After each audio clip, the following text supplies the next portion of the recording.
If you're born in Canada, life is very easy, it's simple, and you will be a successful person. The school I went to, I remember you pull up to the parking lot and these kids have Mercedes Benz, they have Range Rovers. These days, job market is so tight. Even if you wanted to work at fast food, McDonald's, yeah. Subway, Tim Hortons, it's very hard to find jobs. But what happens in the life of a first-gen Canadian? She wasn't, going through a hard time with her marriage, her plan was, one day I'm gonna live in White Rock. One day I'm gonna live in... No one usually talk about it. The first-gen Canadians live two different lives, one at home and one outside. They have to go through so many challenges like, racism, discrimination, and so many things, most importantly, identity. And going through all these phases, they have just one thing to prove, who they are and what they want to become.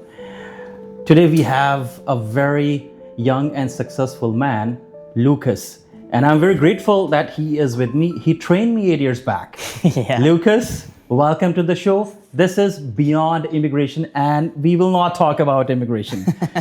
We will talk about beyond immigration. So Lucas, when you were a kid, how was your life during those days? It was good. Like I think I told you before, I have my nanny and nana, my grandparents, so they actually did immigrate from Fiji. And they have my mom and her 3 brothers. So they grew up here, they lived in Vancouver, and that's kind of how that started. And I'm sure it's similar in the Indian culture, in the Fijian culture as well. You become a little bit successful in your home country, you have some money, but you want to create a better life for your family, right? So my grandparents were able to do that and make some money. They had servants at home, they had pretty nice houses, these type of things. But he said, I think there's more, right? So he immigrated to Canada and was able to make a life here. But you don't start up here, you have to start down here sometimes when you come to a new country. So he was, janitor, school teacher, side jobs, did a bunch of things before he was able to build himself up again. But yeah, that's some of the struggle that happens with immigration no one maybe talks about, right? So. And that's the truth. When you were a kid, you were going to school and you were having a lot of friends from different communities. So how was your experience in life when you were at school? To be honest, school was a little hard for me because I feel like I learn differently than some people, right? Some people, they're very visual. Some people, they like to, write down notes. Now in school, I'm sure it's very different with the technology, right? But we all have different brains, left brain, right brain. Not every single person learns the same. So for me, I know I'm a very, smart individual when it comes to things that I am interested in. But if there's things at school that maybe I don't have a passion for, my interests and my smarts kind of slide down, right? So school was a little tough for me because I found the stuff that I was passionate at, A+, 99%, everything's going good. But the stuff like history or, sewing or things that, maybe I don't know, I could be a good sewer if I applied myself that way. But school I felt was hard for me to study and do those type of things. So school was good, making friends was okay. But I find elementary was hard too because we moved around a couple times. Mm-hmm. My parents were able to scrounge up all the money they had and buy a really nice home in White Rock. But it was a sacrifice they made because of the bigger expenses, right? So we moved from kind of Surrey Delta area near Kwantlen area. Kwantlen, yeah. And or LA Matheson, sorry. LA Matheson was where that area we were in. And we moved to White Rock. And something that's kind of cool is when I was really young, my mom would walk around Crescent Beach. Have you ever been there? Oh. So she'd take me in the stroller. I don't even remember this. This is a story she would tell me, but she would walk around. She wasn't, going through a hard time with her marriage, because she divorced my dad when I was younger. So, and her plan was, one day I'm gonna live in White Rock. One day I'm gonna live in White Rock. And she talked to God, and I'm sure prayed about these things. And then when she got remarried to my dad, Brian, they ended up, I was about 10 years old when they bought that house in White Rock. White Rock. It's a dream to have a house in White Rock, boss. Yeah. I can connect one thing. Yeah. I was living in Newton. Okay. And we were in a basement. When my wife joined me in, I think, 2012 or 2013, we used to have a Honda Civic small car. Yeah. And we used to travel at different streets and parts in Surrey. One day we crossed Highway 10 into the Panorama. And that was a different area. Mm-hmm. And my wife discussed with me, this is the very nice area, very good and big houses, clean area. Yeah. And she just asked me if we will be able to have our own house in this area. I said, maybe. It seems to be a very posh area. Yeah. Right? I don't think we will make that amount of money so that we may have our own house in this region. Right. And we bought house in that area in 2020. So I can just connect with that. Having a house in White Rock, living in White Rock is really a big thing. Having the Crescent Beach every day. Yeah. Right near the water. Crescent Park is there as well. So yeah, it's a nice area. I kind of fell in love with it when I was like 9 years old, and haven't left since. So yeah. You are a fitness trainer, right? Yeah. You talk about mental health as well. So you were a kid. You already had a plan to become a fitness trainer and opt for this, occupation, or something happened in childhood and you decided to become a fitness trainer? Yeah, well, growing up, like I said, my parents got divorced at a young age. So without me really knowing it, because sometimes as a child, things happen and you might not be able to process them while you're younger, right? So I'm sure these things kind of built up. And then over time, they come flooding in. But I had a huge passion for sports. So I can thank Brian, he's my dad, for basically getting me into soccer, allowing me to try ice hockey when I was younger, spending time going bike riding with me. So I fell in love with that, and it didn't happen overnight because, to be honest, when I started soccer, I was a bit of a wimp, because soccer is cold, right? In the cold season here in BC. True. So I just remember shivering and being so cold, and I don't want to play this weather sucks, and just bad attitude. So from a young age, I didn't have the best attitude, to be honest. I think I was actually probably a bit difficult for my parents. And now that I'm older, I'm able to admit that and take some responsibility that I probably gave them a bit of a hard time, right? But yeah, no, I just fell in love with kind of like sports, being athletic, doing, physical things. And that just kind of built and built and built. And I think because of my parents' divorce, like I said, some of the maybe mental struggles that I had, I found myself kind of leaning towards fitness as an outlet to cope with some of those things.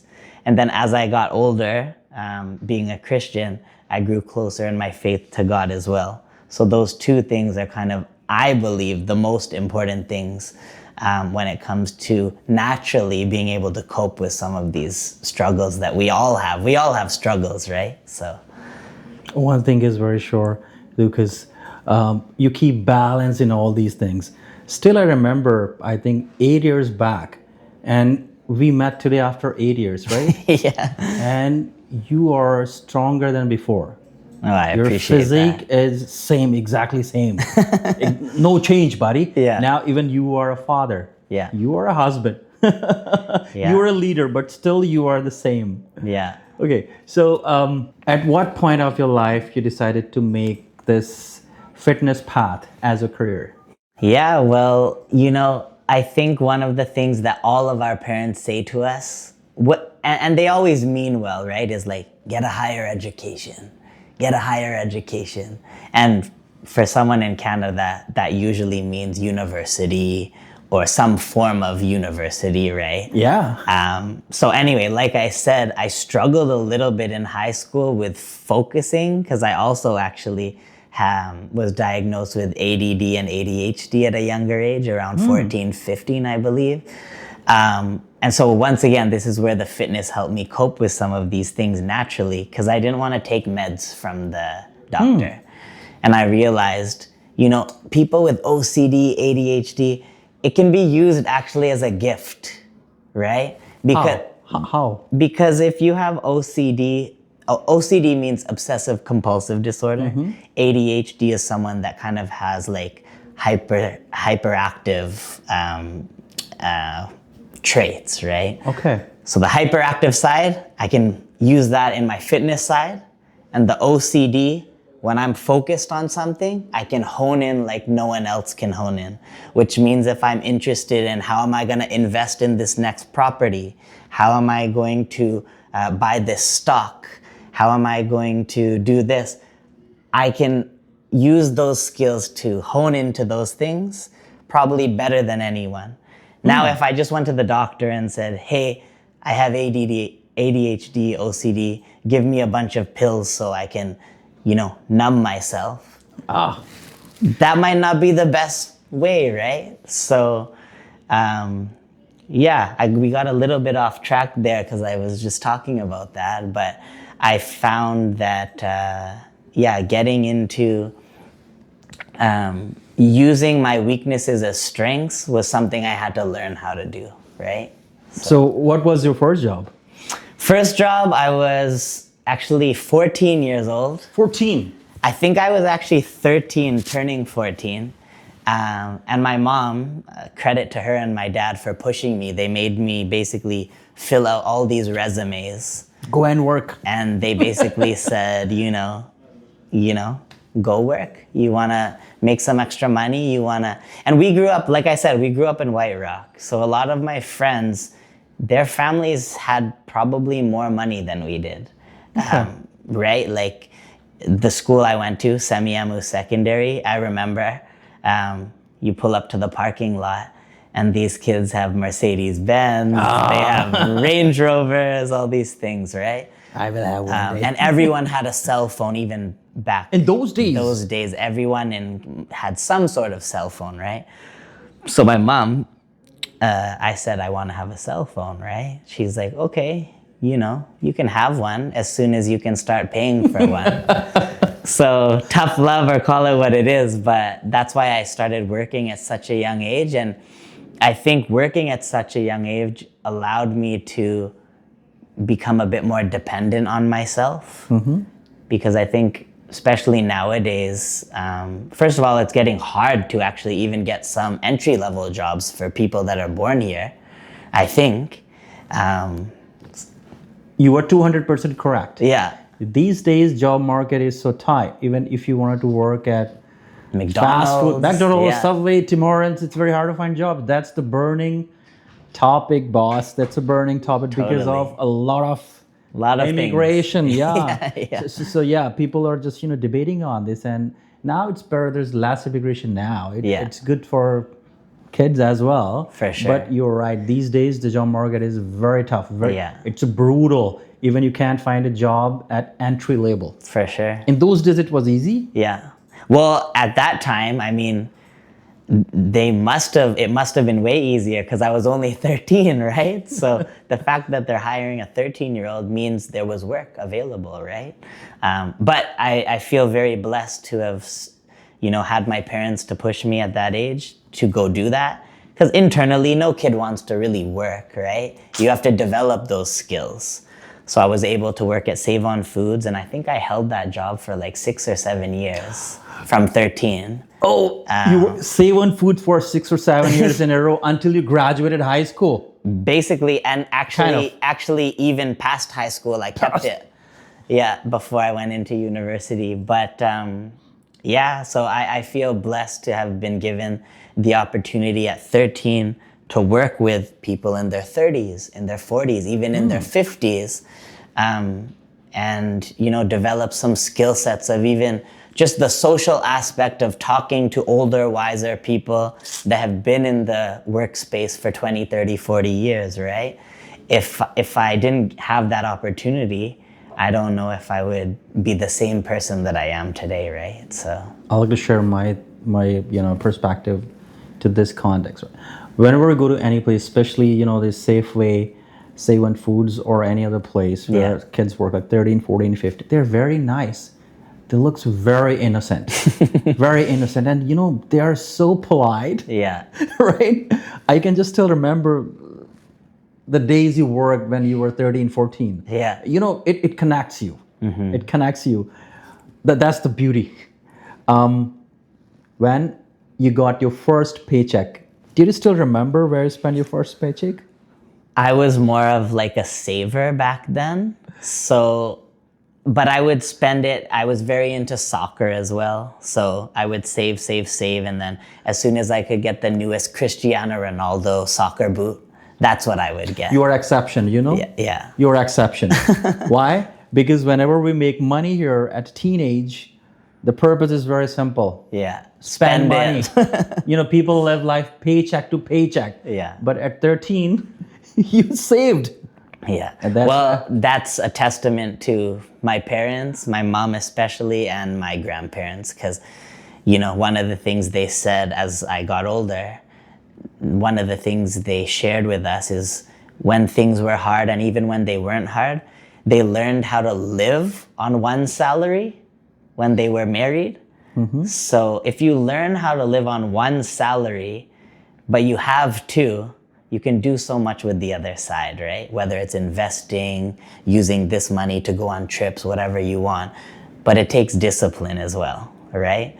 At that age, at 13, I didn't really have that full discipline, but I knew at least I'm saving towards something, right? I'm not just buying $50 worth of, fast food and wasting it that way, right? So I still remember when you trained me years back, you were very health conscious. Oh yeah. Very health conscious. You were having meal plan. Yeah. You're sharing yesterday I ate something and you were doing a very intensive workout just to burn that carb. Yeah.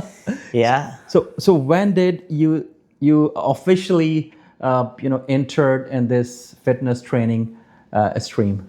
So I've been a personal trainer for basically almost 9 years, I think now.